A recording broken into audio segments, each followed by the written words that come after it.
let me teach you the topic linear momentum today. So before that, if you have two bodies, okay, of different masses, let's say one is tennis ball, another is football. So football is bigger in mass than tennis ball. So both are moving with the same velocity, and if you want to stop them, then you have to obviously apply more force to stop the heavy body, that is football.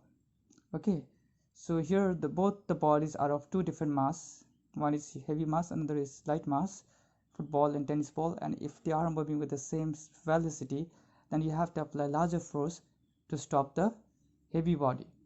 Now the another case, if you have two tennis ball, both are same mass and they are moving with different velocities. One tennis ball is moving faster than the other tennis ball. Then the force applied to stop the ball will be more for the faster ball than the slower ball.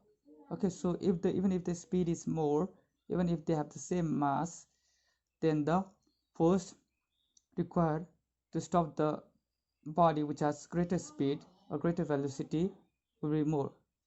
So from here we can say that force needed to stop uh, the body depends upon not only mass or velocity independently, but it actually depends upon the product of mass and velocity. So this product has a name, we call it linear momentum. So linear momentum of a body is actually the product of mass and velocity. Product of mass and velocity. Okay. So if we represent linear momentum by P and mass by m and v is the velocity, then P equals to mv. This linear momentum is a vector quantity and this direction is the same. This linear momentum direction is same as the direction of the velocity. Now what is the unit of this linear momentum? SI unit of this linear momentum. SI unit of mass is kg. SI unit of velocity is meter per second. Therefore the unit of linear momentum is SI unit of linear momentum is kg meter per second. Now what is changed in the momentum means? What does change in the momentum mean? So change in the momentum, which is given by delta p equals to delta product of m into v. So change in momentum can be done by two possible ways, either change in mass or change in velocity. It's usually in macroscopic object.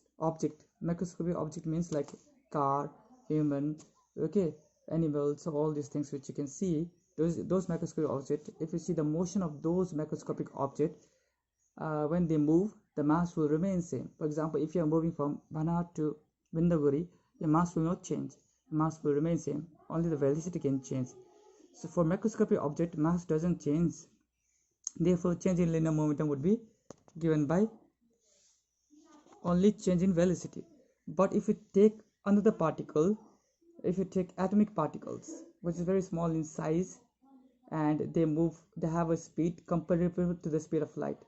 They have a speed, for those particles which has a speed around 10 to the power 6 meter per second, for those particles, and these are atomic particles, the mass changes when they move.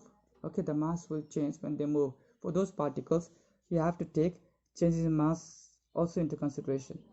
Okay, so but this is only true for atomic particles. For those particles which has speed 10 to the power 6 meter per second, for those particles the mass changes with the velocity when they move, but all the other particles mass remain constant. And for those particles, atomic particles, mass change by this relation, m equals to m0 divided by square root of 1 minus b by c whole square. This you will study in higher physics. They have just given the relation for you to just see it. Okay, so this is the relation. So here mass depends upon velocity. With the velocity, mass will change. Okay, so m0 is called the rest mass, means mass when the object is at rest. Okay, this is called m0, and it starts moving, the mass will become this mass. Okay, depending upon the velocity. But we don't have to worry about this because we don't talk about atomic particles. We will talk only about the macroscopic object here, not the microscopic object. So all the particles like train, car, bike. Okay, so we'll talk about tennis ball, cricket ball. All these are macroscopic objects, the objects which we can see. So for that, change in momentum would be just delta p equals to m into delta v. Mass will remain same. Tennis ball mass will not change as they move.